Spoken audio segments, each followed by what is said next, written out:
It's the morning after Nigeria's President Muhammadu Buhari signed off on the reopening of 4 border points, a whole 15 months after international traffic and trade through those routes were frozen. As government scaled up the war against smugglers of petrol, rice, and poultry products. At the time, the federal government explained that the policy was motivated by its honest desire to protect the interests of local producers. But economic analysts have been very critical of the move, which they say had amounted to cutting off one's nose in order to spite the face. This reopening, however, seems to have struck the right chord for all stakeholders in the economy, and even those who have been worried that it will eventually stand in the way of Nigeria stamping our authority as the biggest market within the framework of a single African market. Joining us now to have a conversation around this is Babatunde Ruwase, the immediate former president of the Lagos Chamber of Commerce and Industry. Mr. Ruwase, good morning and welcome to the program. Good morning, Dr. Abati. Good morning. It's nice to be here. Thank you. Yes, good to see you again. The last time you were here, you were still president of the Chamber of Commerce. So congratulations on your successful completion of your tenure. Thank you very much. And the last time you were here, we were discussing, as part of our focus, the closure of land borders. And now those borders have been reopened. What do you make of this reopening? Do you think it's been done at the right time? And what do you think will be the advantages? And what do you think we gained from the closures? Thank you very much. Nice to be here. At the last time when we came, that was when the idea of the closure of the border was being mooted, when we were talking of partial closure and so many. It was being described in many ways that it was partial and it was for a short period. Actually, we were against it because we knew that it was not the best to be done. It was a failure in our system. We are supposed to have a system that will prevent or minimize the incidence of smuggling and even the arms and all that was the reason that was given for the closure. But today, as we had the fear then, we could not see, we have not been told what gains have been achieved through the closure. The only thing one could see are the pains that has been created by this closure. One is the problem that we had with the Ghanaians, traders, Nigerian traders in Ghana. Part of what actually created and blew it open was the fact that the Nigerian border was closed. Because before the closure, Nigerian goods, a lot of Nigerian goods find their way to Ghana, I beg your pardon. And they were cheaper than even made in Ghana goods. That fact was made to us. So when we closed our border, the Ghanaian business was affected negatively. They also export a few things into Nigeria. So that actually created a problem for us in that sector. We also have the problem of people who do genuine business across borders, Nigerian manufacturers, Nigerian products that are being taken to Ghana. If you go to Okearin, there is a particular place where they load things for ECOWAS region. Every day, a lot of Nigerian Nigerian products are taken across the border to that. That affected those manufacturers and those traders that were doing it. There were also big businesses that produce and takes things across the border for ECOWAS region. So closing the border was never a good thing for us. We are still waiting for the government to actually tell us what the gains are. But then, for those of us who are in business, we can only see pains. And when we could not take things across the border, people started thinking of going by sea.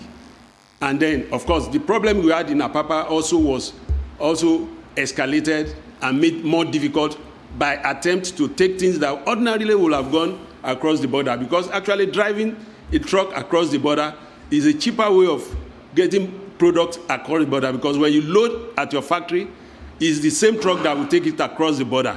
But when you have to now try to get it to the port and the whole problem of clearance and regulation, it becomes more burdensome It takes a longer time and it's a huge cost. It comes at a higher cost. So what we have seen, what the government has done, is a good thing that could have been done. I hope and I pray that we don't go through this route anymore. If we have problem in trade, there are ways of doing it. Tariff could be used to check certain goods. Also ensuring that those who are at the port, who are supposed to perform this function of prevention of smuggling, are doing it. They are well equipped. They know the right thing to do. They have the zeal to do things. They are patriotic enough to do it. Should do their work, and it will prevent it. Smuggling, by the time it becomes a big problem to a system or an economy, is a big business. So we are not talking of somebody who's taking 2 bags of rice, 3 bags of rice. It's a big business. So with a little bit of intelligence, we should be able to know those who are behind this and make them to face the law. But closing down the border was a very, very wrong move, and I hope we won't do it again. We have done it several times, and it has never given us any good result. Rather, it has been giving us pain. Where we have shortage in production and consumption, like the rice, as far as we are concerned, could be allowed to be imported. But then you put heavy tariff on it, and then whatever shortfall that we have therein will be taken care of. Government will also promote the local industry, enable them, see that they can compete efficiently and effectively with imported items. And of course, government should also patronize made in Nigerian goods. So this would actually solve a problem than this route that we have gone. Thank you. So many other options that could have and should have been explored.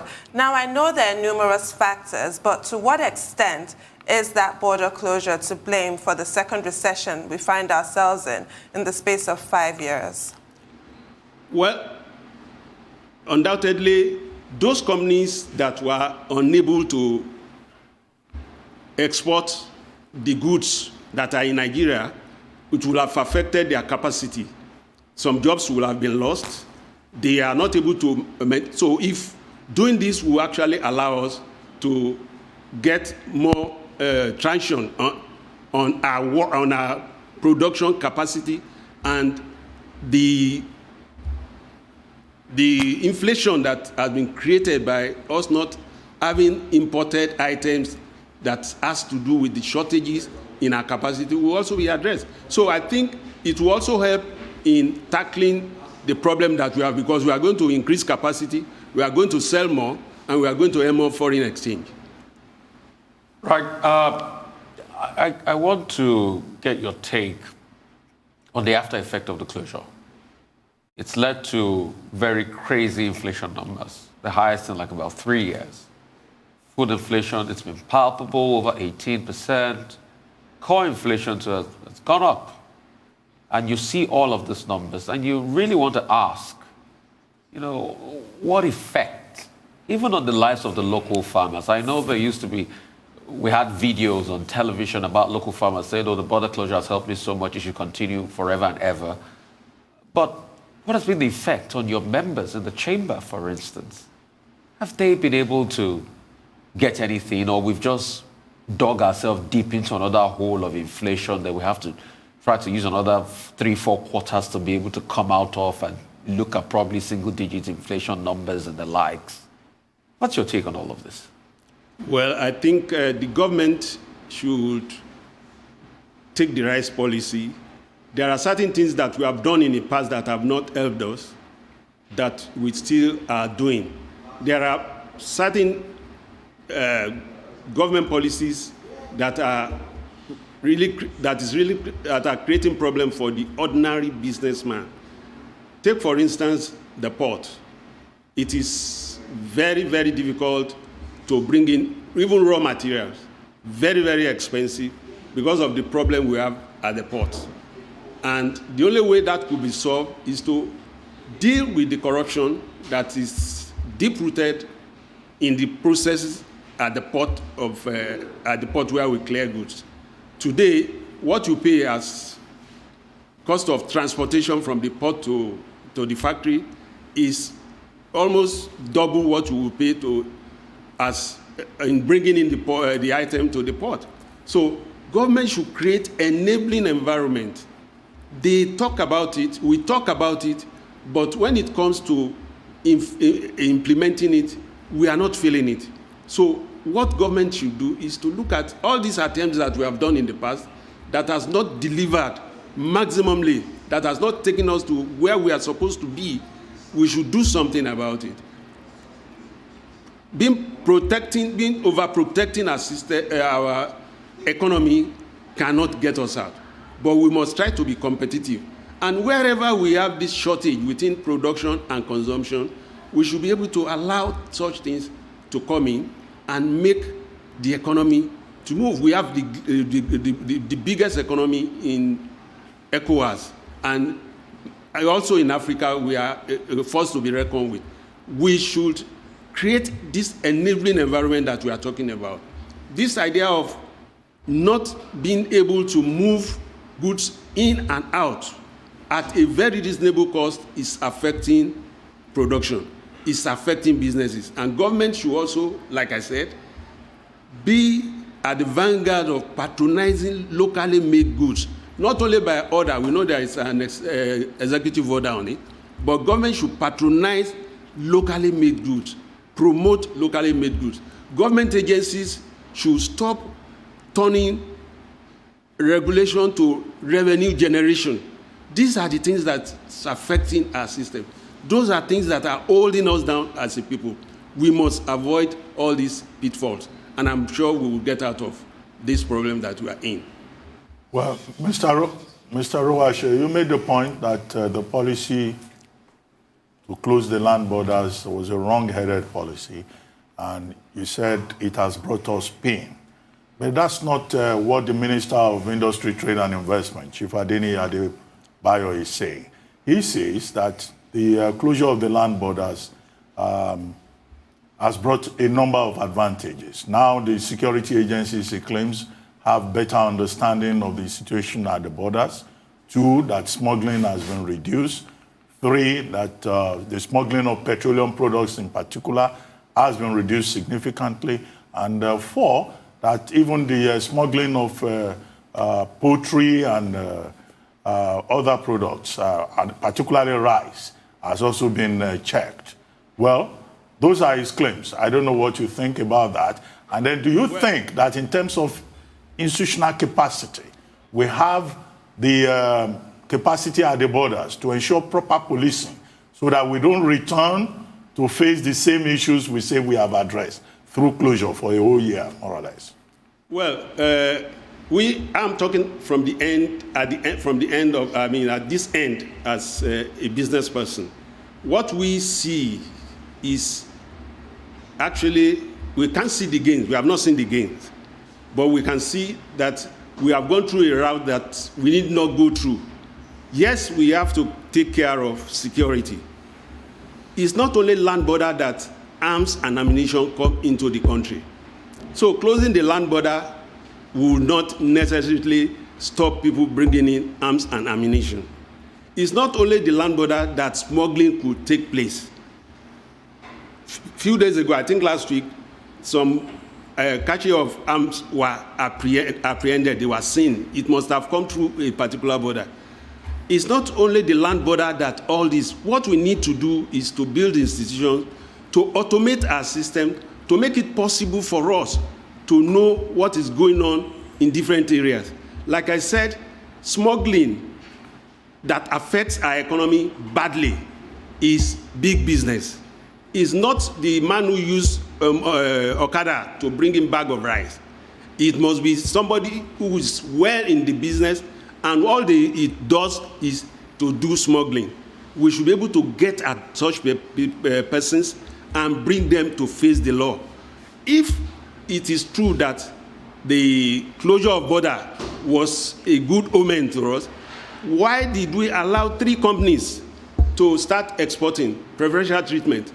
The truth about it is that one of these companies that is allowed has a cement factory that has the target, or its target, most of its market is in Niger.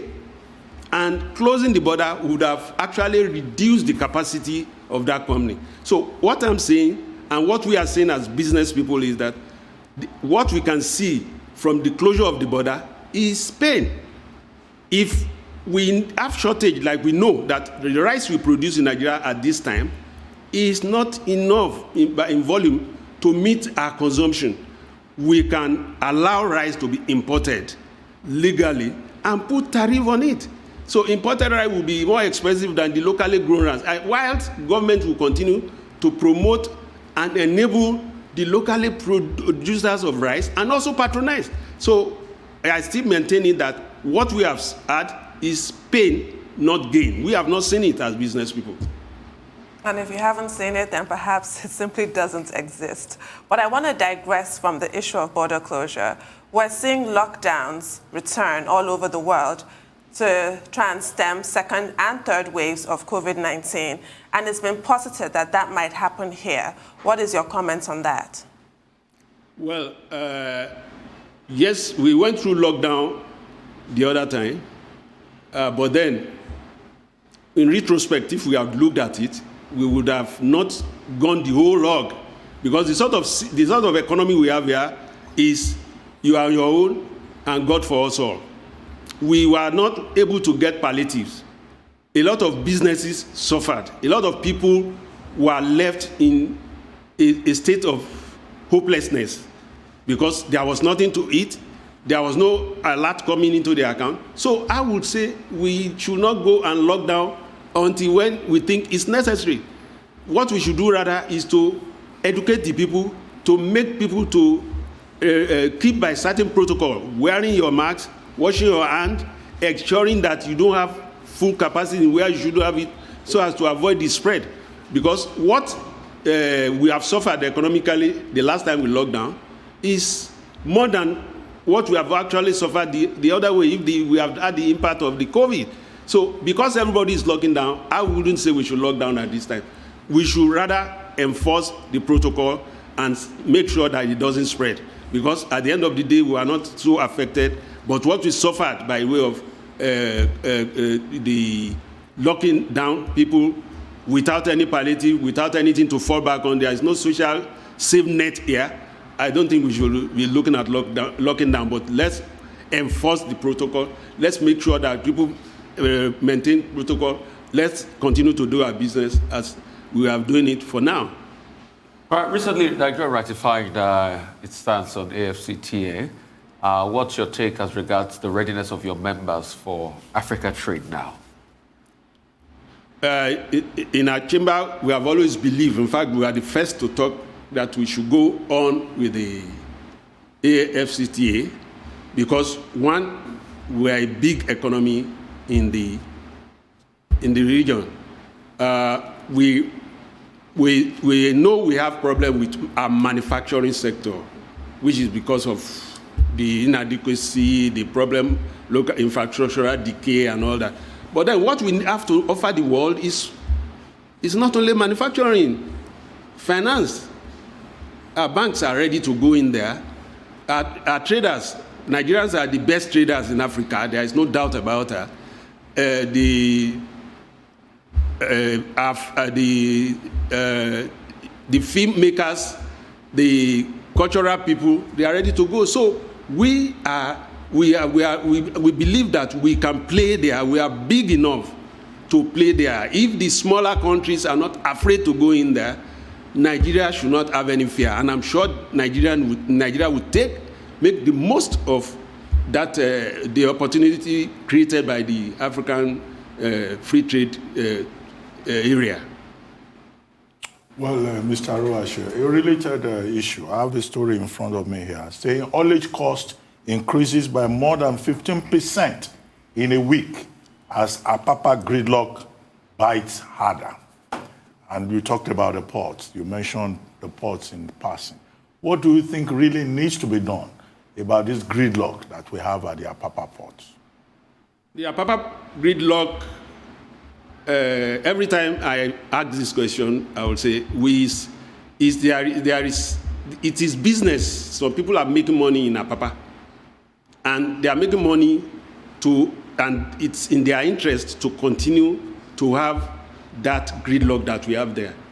Now, the best way to do it, and I hope and I pray that we get there, is those boxes should be moved by rail. If we start using rail to move those boxes out of Apapa, and we don't have to use those trailers, I'm sure this thing will disappear. But for as long as we are using those trailers to move it in, and it's subject to manipulation, although the MPA says they will introduce electronic call-up system in early next year, but we have been on that for a very long time. But I think we should be using rail to move out those boxes. And then, of course, then you can have holding bay elsewhere. They will be moved to outskirts of Lagos.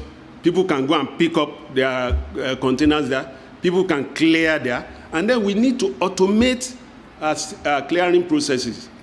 We have been talking about single window, where you do everything, inspection is done at once, you only make contact with the system once.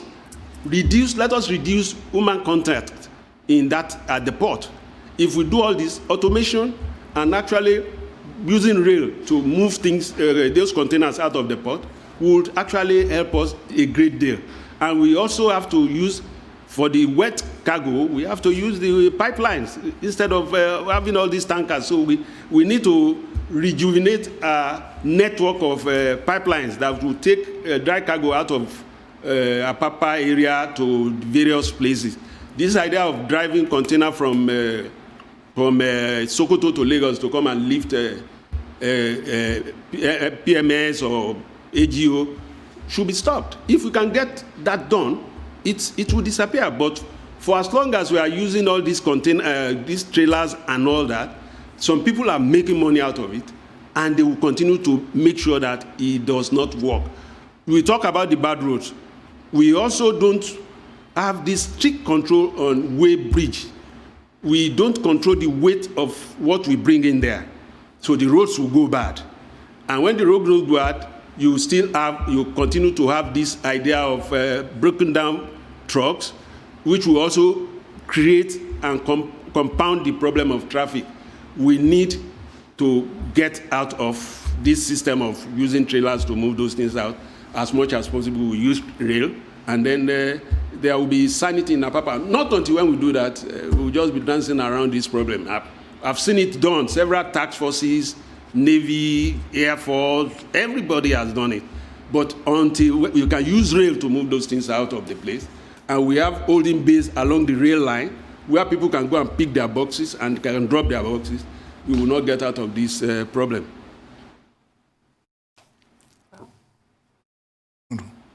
Okay, all right. You talked about that, but as we start to wrap things up, a lot of people will also argue with you that there's been the use of badges. How has that worked? People have started using badges to move their containers away from Apapa. How has that worked?